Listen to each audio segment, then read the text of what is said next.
So, Nathan, tell me a little bit about this project of yours. It sounds quite exciting. I'm proud of you. Well, thank you. I wrote the songs Truce and Enough. I wrote Truce when I was 17 at a songwriting camp. And then 5 years later, I wrote Response to Truce. And I was writing it and I was speaking to some of my people from the camp, and they were just like, Nathan, we should put together a short film for this. Like, we should like make a whole narrative around this. And Caleb was somebody that had been mentoring at the camp for a few years. And they were just like, Caleb, like story wise, he's like a very, very, very, very, very like amazing director. So you should consider having him direct the film. And I was like, okay, let's make it happen. And Caleb heard the songs and he listened to them a bunch of times, and he was like worried about doing the about directing the film at first, but he was just like, no, I think I see something with this. So we sort of kind of just we reflected on the humanity of me and the humanity of the songs. And I've been doing this project called the School of Life Project, or the 10,000 Days Project, since I was 11 years old. And I've just been getting interviewed by this dude, Rick, for a while. So we used a bunch of those interview clips to just sort of kind of find the humanity of me. Hello? Going through this. Yeah. Hello, Caleb. Sorry, Hi, guys. Caleb. I'm having really bad trouble with the internet at this hotel. I'm very sorry. Don't let me interrupt. Keep going. No, we were just talking about why how the film came to be and how the project came to be in general. I was speaking about how I wrote Truce at the first year that I went to this summer camp. And it was like, wow, like Philando Castile and Alton Sterling, and they had just been murdered by the police. And like a couple of days later, like 6 police officers in Dallas had been murdered. And like, I wrote the song reflecting on that. And then I wrote Enough reflecting on everything that was going on with George Floyd and Ahmaud Arbery and Sandra Bland and countless names across the years. And I was having conversations at the different protests we were going to, and having conversations with my friends and family and just people from all sorts of different walks of life. And I put those conversations into songs. Wow, that's incredible. That is absolutely incredible. I have no words. It's just so moving. Caleb, what do you have to add? There are a lot of sirens here. That's a lot of sirens.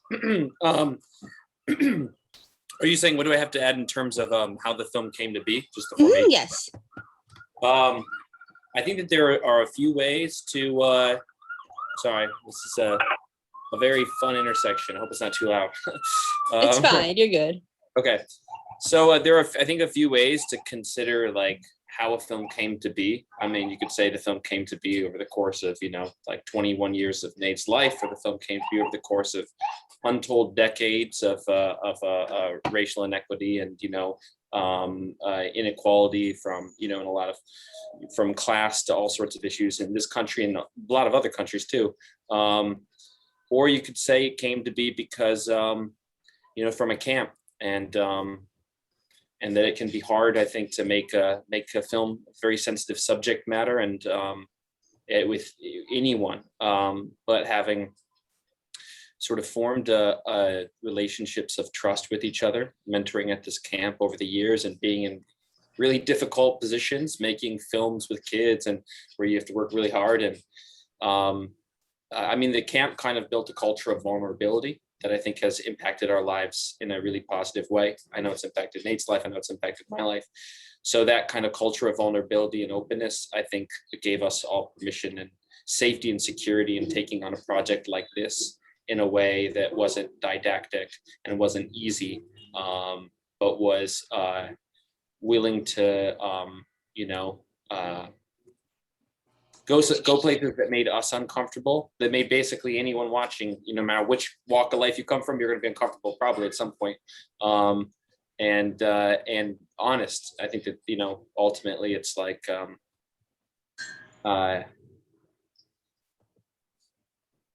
I think when I got involved, it was like, hey, there's a chance to make something really moving for someone, with someone, about Nate's life. And I'm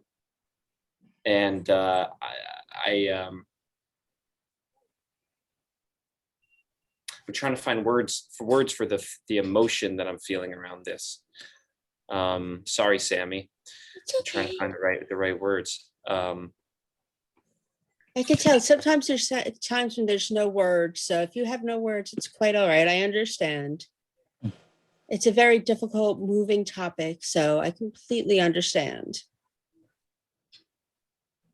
And what would you say, how this movie's getting a lot of attention, obviously, from festivals and stuff. What was going through your mind when you saw the attention it was getting?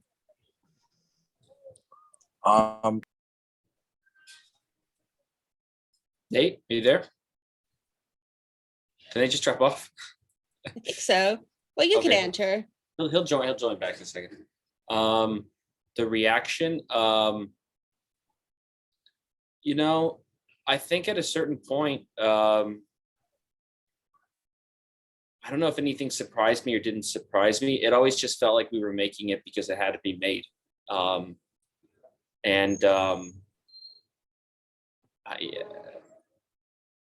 I think the thing that was surprising was that I think both Nate and I felt there was going to be more pushback.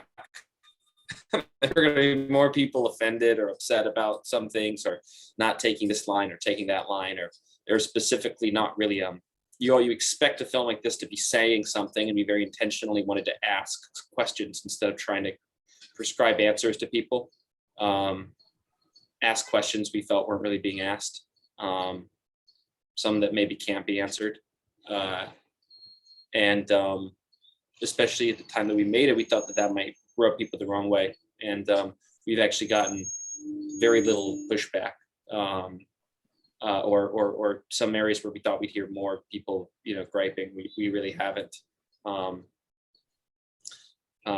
And had some, the occasional people who got rubbed the wrong way. It's actually kind of funny and revealing, I think, in some ways, what upset them about it too, because I think they want in sort of an easy narrative. They want to just have an answer about some things, and yeah. And what's next for you? It seems like you have a lot going on, but what's next? I'm finishing a script right now. I have a couple of pilot scripts for series,